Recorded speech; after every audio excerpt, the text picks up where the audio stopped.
Hey beautiful people, for those who don't know me, my name is Matilda Gracia and welcome to Life with Me. I make anything from travel videos to healthy lifestyle, and I also love to vlog. Way too early to have makeup on.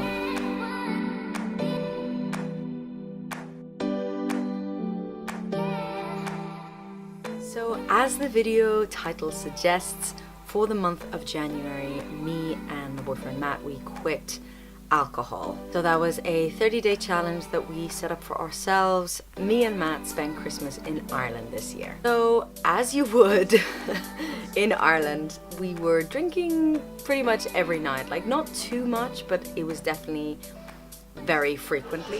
Dun dun dun. Matthew drinking his first pint of Guinness here in Ireland. I've had Guinness before, but I've never had Irish Guinness. Well, proper Guinness.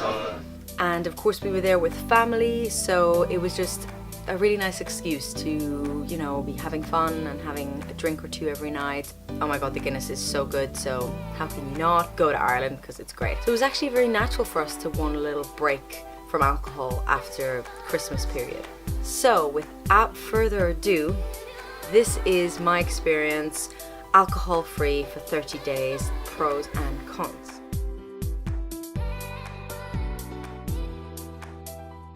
So one of the things I noticed in the first week already was that I felt so much more hydrated than I usually did before. Day 7, yes, there's still Christmas hat in the background. I'm drinking much less water.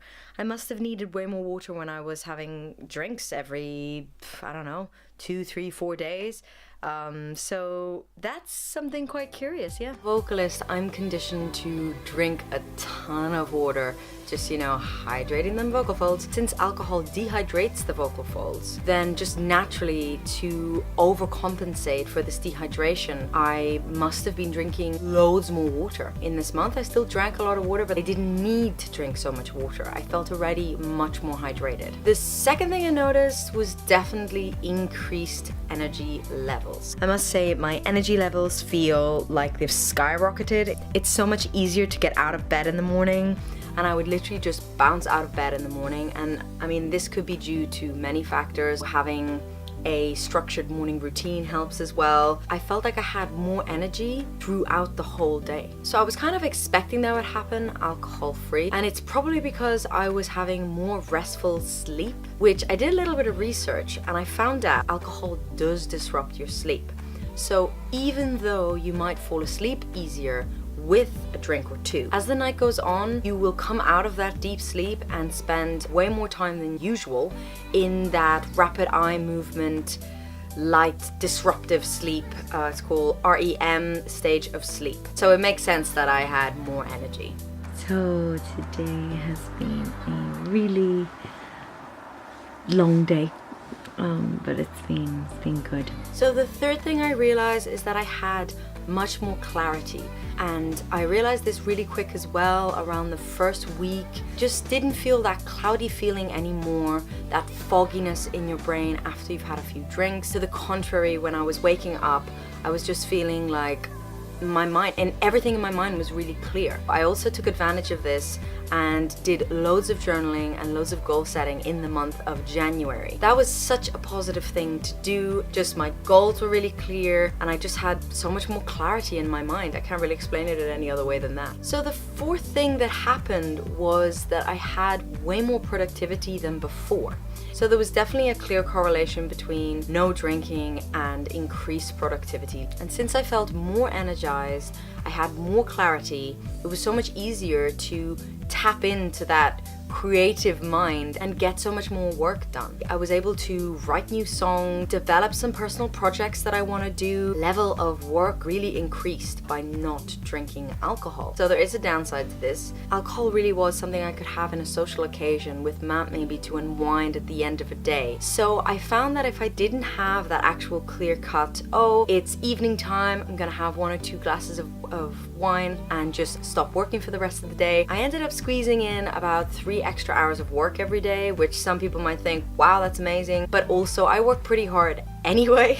Actually, it became a little bit unproductive for me because it got to a stage I was like working for like 8 to 10 days straight. Just a lot of things going on, a lot of different projects I was doing, and it got a little bit too much, and this became unproductive because then I needed a good 3-4 days to recover. Do not replace that downtime with work. You still need that downtime. We all need downtime every day. So don't make the same mistake that I did. So the next thing I realized was that I was training so much harder at the gym. In general, when I was going to the gym after having even one glass of wine, not like that evening, I mean like the next day, I would feel a sense of sluggishness. I was working out so much harder in the month of January. Like, incredible. I was going to the gym nearly every day, and I was doing a ton of cardio. I was doing loads of high intensity trainings. I was lifting heavier weight. Again, increased energy levels. So that translated into lots of different areas of my life. And not only was it easier to train at the gym, I actually saw results much quicker in my body. In general, I do have a very balanced, healthy diet. So with that, plus training so hard in the gym and cutting out all the empty calories that alcohol has, I did see a difference like pretty quickly, which was really nice. Sometimes I forget that drinking alcohol is literally drinking empty calories. A standard glass of 175 ml of 12% wine equals 126 calories. That's one Cadbury's chocolate mini roll. So if you're trying to lose weight out there, I would definitely recommend quitting alcohol for a month. Will definitely help you achieve your goals. I saved money. So even though January was not the easiest month anyway, because as a professional musician, I get the majority of my income from gigging, and January in general is a quiet month for that. It did, however, help not to spend that extra money on things like alcohol. And I'm all about the cheap life anyway, something I will do a video about really soon because it really is a talent of mine. Even though I didn't used to spend that much money on alcohol, and I would never pay for drinks in bars and everything because, you know, I live in London, hello. I calculated that on average I would have from 1 to 2 bottles a week. So let's say that's 1.5 bottles a week. I wouldn't pay any more than £5 for a bottle. So if it's 1.5 bottles a week, let's say that's £750 I'm spending a week on alcohol. I think that math is correct. So that was £30 I was spending a month on alcohol. I know it's not that much, but actually £30 is what I spend on like a really big shop for the week for food. So, oh, my feet.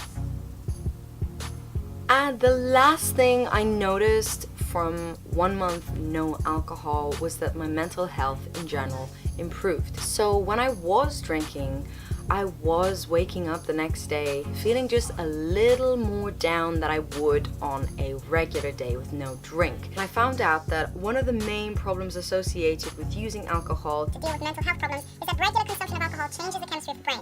It decreases the levels of the brain chemical serotonin, a key chemical in depression. As a result of this depletion, a cyclical process begins where one drinks to relieve depression, which causes serotonin levels in the brain to be depleted, leading to one feeling even more depressed and thus necessitating even more alcohol to medicate this depression. When I found that out, that made a lot of sense. I'm not saying at all that I was depressed. I'm just saying that I was feeling in general, Molly, shush! After having alcohol, my mood was affected. I just felt more down. So there you have it, guys. I have linked below some of my sources, which are all NHS and the Drink Aware page. So you guys can have a little look as well. Hopefully we can all drink responsibly. So that was it. That was my experience in a nutshell. It was just the month of January and we have had a drink since then. It was lovely. So there you go. I hope you have enjoyed today's video. Don't forget to subscribe to my channel and follow me on social media. Have a wonderful week. Bye!